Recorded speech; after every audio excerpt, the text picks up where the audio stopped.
નમસ્કાર દર્શક મિત્રો,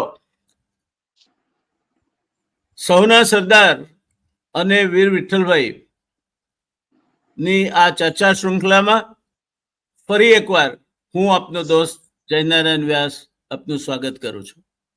દોસ્તો, સરદાર સાહેબની રમૂજ વૃત્તિ વિશે તો અગાઉ પણ વાત થઈ ગઈ છે. આજે એમની રમૂજ વૃત્તિ અને વ્યંગ વૃત્તિ બંને વિશેના બે બાબતોનો ઉલ્લેખ કરીને આગળ વધવું છે. સરદાર સાહેબ જ્યારે બેરિસ્ટર થવા લંડન ગયા ત્યારે એમને હુક્કો પીવાની ટેવ હતી. હવે હુક્કોમાં ગળાકુ પીવાય છે. એ તમાકુને ગોળમાં પકવીને બનાવવામાં આવે છે. એટલે ઉતર્યા એટલે કસ્ટમ વાળાએ પૂછ્યું કે આ શું છે? તમે હુક્કામાં પીવા માટેની હુક્કાની તમાકુ સાથે લઈ ગયા હતા. એટલે એને કહ્યું કે શું છે? તો સરદાર સાહેબે કહ્યું, Indian sweets, you can taste it. પેલા ચાખી, ગોળ હોય એટલે ગળી તો લાગે જ. એટલે પેલો માની ગયો કે આ કોઈક ભારતીય મીઠાઈ છે. આ સરદારની રમૂજ વૃત્તિનું ઉદાહરણ છે. પણ 9 ઓગસ્ટ 1945 રોજ સરદાર પટેલે પોતાના ભાષણમાં કહ્યું હતું કે અંગ્રેજો હિન્દુ મુસ્લિમ લડાઈની વાતો કરે છે, પરંતુ તેમના ખભે આ બોજ કોણે નાખ્યો છે? જો અંગ્રેજો સાચી નિષ્ઠા ધરાવતા હોય તો તેઓ સરકાર, કોંગ્રેસને અથવા લીગને હવાલે કરે અથવા પછી આંતરરાષ્ટ્રીય મધ્યસ્થી સ્વીકારે. અને વધુમાં તેમણે અંગ્રેજોને કહ્યું હતું કે એમને બ્રિટન ઉપર રાજ કરવા માટે મને માત્ર એક જ અઠવાડિયું આપો. ઇંગ્લિશ, આઈરિશ અને વેલ્સ પ્રજા વચ્ચે એવા મતભેદો ઉભા થશે કે તેઓ કાયમ માટે લડતા રહેશે. સરદાર બ્રિટિશોની ભાગલા પડાડો અને રાજ કરોની નીતિ ઉપર કટાક્ષનું બાણ એવી રીતે છોડ્યું હતું કે એમાં હકીકત પણ હતી અને પેલો ઉભો ને ઉભો સળગી જાય તેવો વ્યંગ પણ હતો. આ નીતિથી જ તમે અમારા પર રાજ કર્યું છે અને તેમાં તમે ભાગલા પડાવ અને રાજ કરોની નીતિમાં પાવરધર થઈ ગયા છો. સરદાર પટેલના ભાષણના શબ્દોમાં નર્યો ક્રોધ વર્તાતો હતો, પરંતુ તેનો મતલબ એ ક્યારેય નહોતો કે તેઓ વાસ્તવિક પરિસ્થિતિને શાંતિપૂર્ણ હલ કરવાના વિરોધી હતા. એવું નહોતું સરદારને શાંતિ ખપતી નહોતી. કેટલાક આનો ઊંધો અર્થ કરે છે કે સરદાર લડી લેવાના મતલબ નથી. સરદારની વાત બહુ સ્પષ્ટ હતી કે તમે બ્રિટનમાં મને તક આપો તો આઈરિશ, વેલ્સ ને તમારી જે બ્રિટિશ પ્રજા છે ત્રણેય વચ્ચે હું લડતા કરી દઈશ તમને. બધાને પોતાના સાંસ્કૃતિક અને વંશીય પ્રશ્નો હોય છે, વંશીય વિશેષતા હોય છે. તમે એને ભાગલા પાડોની રાજનીતિ કરો એ માટે વાપરો છો. હવે પછીનો આવે છે વાત એ આપણા 12 જ્યોતિર્લિંગ. એ 12 જ્યોતિર્લિંગમાંનું એક એટલે સોમનાથનું જ્યોતિર્લિંગ. શરૂઆત હું કરીશ. આ 12 જ્યોતિર્લિંગની પ્રાર્થના જે શ્લોકમાં કહેવાય છે તે શ્લોક કંઈક આ પ્રમાણે છે. સૌરાષ્ટ્રે સોમનાથમ ચ શ્રીશૈલે મલ્લિકાર્જુનમ ઉજ્જયિનમ મહાકાલૌ ઓમકારમ અમલેશ્વરમ પરલ્યા વૈજનાથમ ચ ડાકિન્યા ભીમશંકરમ સેતુબંધે તુ રામેશમ નાગેશમ દારુકાવને વારાણસ્યા તુ વિશ્વેશમ ગૌતમી તટે હિમાલયે તુ કેદારમ દૃશ્મેશમ તુ શિવાલયે એતાની દ્વાદશ નામાની સાયં પ્રાતઃ પઠેન્નર સર્વ જન્મ કૃતમ પાપમ સ્મરણેન વિનશ્યતિ. બધા પાપ બળીને તમારા નષ્ટ થઈ જાય. આ 12 જ્યોતિર્લિંગ એમાંનું પહેલું જ્યોતિર્લિંગ એટલે સૌરાષ્ટ્ર સોમનાથમ છે.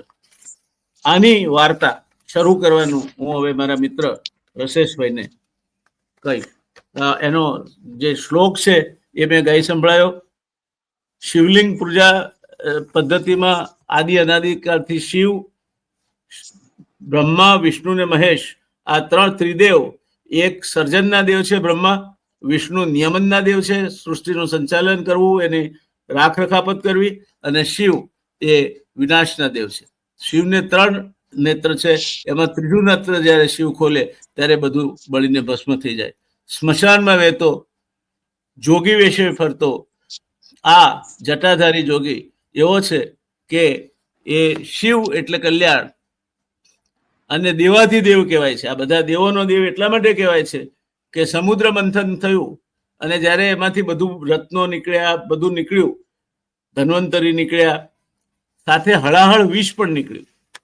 અને એ હળાહળ વિષ જો કોઈ એને ગ્રહણ ના કરે તો સમગ્ર બ્રહ્માંડનો નાશ થઈ જાય તે પ્રકારની પરિસ્થિતિ હતી.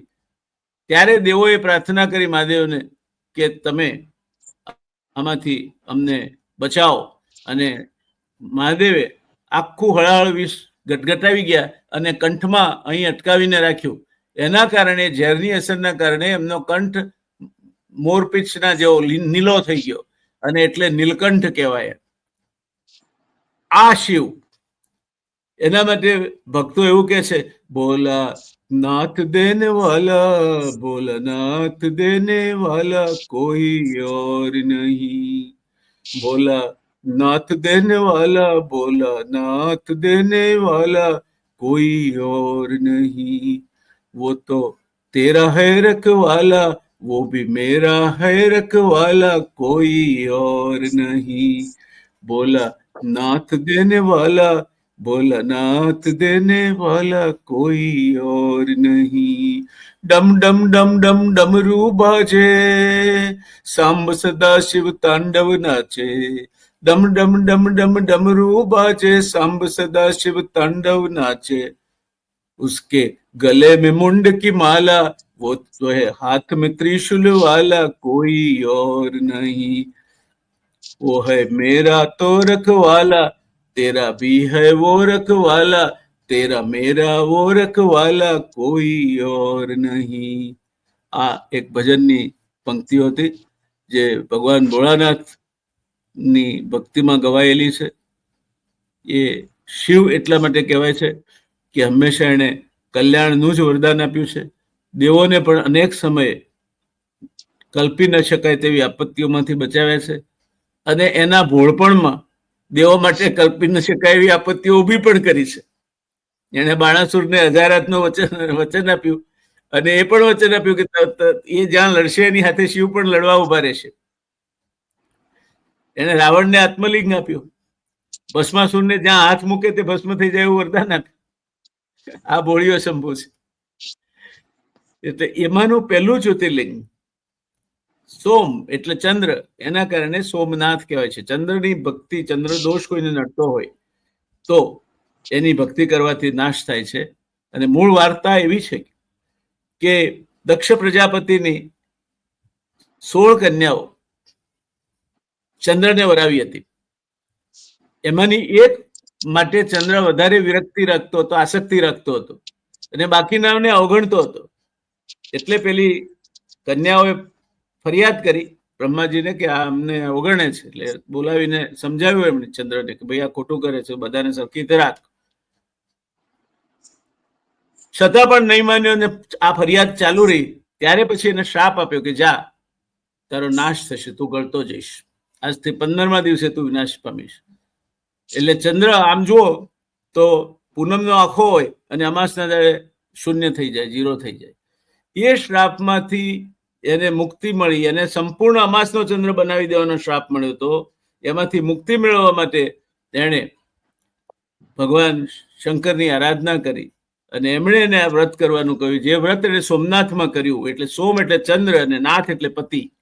એ ચંદ્રના નાથ તરીકે સોમનાથમાં એણે આ વ્રત કર્યું, માટે સોમનાથ કહેવાય અને પહેલા જ્યોતિર્લિંગ તરીકે સ્થાન પામ્યા છે. તો રસેશભાઈ, મારા કોટા કરતા વધારે બોલી ગયો છું, માફ કરજો.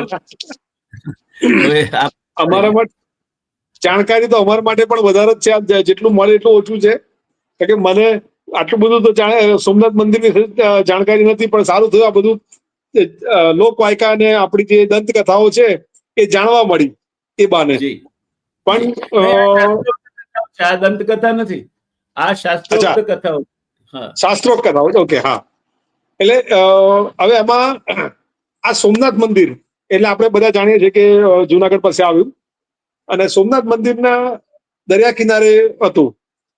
હવે આ ઐતિહાસિક સરદાર સાહેબે આ સોમનાથ મંદિરની મુલાકાત લીધી હતું ખંડેર, કારણ કે મોહમ્મદ ગજનીએ એને થોડી લૂંટવાનો પ્રયાસ કર્યો, લૂંટ્યું પણ ખરું અને એને સામે પ્રતિકાર પણ મળ્યો, લોકોએ એનો વિરોધ પણ કર્યો, યુદ્ધ પણ થયા સોમનાથ મંદિરને બચાવવાના. તેમ છતાં પણ એ મંદિર લૂંટાયું અને ખંડેર થયું. સરદાર સાહેબે આ જુનાગઢના પ્રવાસ દરમિયાન આ મંદિરની મુલાકાત લીધી. આ મુલાકાત ઐતિહાસિક એટલે કહેવાય કે સરદારે એ મુલાકાત દરમિયાન જ પ્રતિજ્ઞા લઈ લીધી કે આ મંદિરનો જીર્ણોદ્ધાર મારે કરવાનો છે. સમુદ્રનું જળ હાથમાં લઈને. હા હા, એટલે એમાં એમાં આ તો જસ્ટ એક પૂર્વ ભૂમિકા તરીકે કહું છું. એટલે એમાં સરદારે વિચાર તો એ કરી દીધેલો કે મારે આ મંદિરનું એ કરવાનું છે. એમાં થયું કેવી રીતે, આ શરૂઆત કેવી રીતે થઈ વાતની કે સરદાર સાહેબ જામ સાહેબના પ્લેનમાં હિંમતસિંહજી અને દરબાર સાહેબ કેશોદ માટે રવાના થયા. અને કેશોદથી રેસિડન્ટ સલૂન એટલે ટ્રેનનો એક પેલા સલૂન ડબ્બા આવતા હતા, એમાં જુનાગઢ ગયા. અને જુનાગઢ સ્ટેશન પર એમને ખાસ ગાર્ડ ઓફ ઓનર મળ્યું અને પુષ્પહારથી સન્માનિત કરવામાં આવ્યા. અને જાહેર સભામાં જુનાગઢના લોકો શામળદાસ ગાંધીએ લોકો વતી શામળદાસ ગાંધીએ એમનું સન્માન કર્યું. એટલે સરદારે સન્માન બહુ જ પ્રેમપૂર્વક સ્વીકાર્યું. આરજી હુકુમતના પ્રમુખ શામળદાસ ગાંધી હતા. આરજી હુકુમત શામળદાસ એટલે ગાંધી હતા. વચગાળાની સરકાર. આરજી હુકુમતનો અર્થ થાય વચગાળાની સરકાર. આ જુનાગઢના નવાબને શામળદાસ ગાંધી એના પ્રમુખ હતા અને એ સેનાએ નવાબના જુનાગઢ ઉપર કૂચ કરી હતી. ત્યાર પછી આપણું લશ્કર ગયું. હા, એટલે સરદાર સાહેબ એ પછી સોમનાથ મંદિરના નજીકમાં દરિયાકાંઠે દરિયામાં પગ રાખીને ઉભા હતા અને એમને એક આત્મીયતાનો અનુભવ થયો અને પાતાળેશ્વર મહાદેવનું મંદિરે દર્શન કર્યા. એમને એટલું બધું એ પ્રભાવિત થયા કે એમના અંતરાત્મામાં શું થયું કે એમણે હાથમાં જળ લીધું સમુદ્રનું અને પ્રતિજ્ઞા લીધી કે આ મંદિરનો જીર્ણોદ્ધાર મારે કરવાનો અને લોકોના યથાશક્તિ ફાળો આપણે કરીને આ વસ્તુ કરીએ.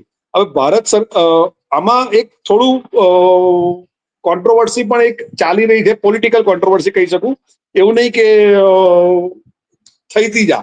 હવે એમાં 12 નવેમ્બરે શાળામાં 1 લાખ રૂપિયા જામ સાહેબે આપ્યા, જામ સાહેબે આપેલા અને 51 લાખ રૂપિયા શામળદાસ ગાંધીએ આરજી હુકુમત વતી આપ્યા.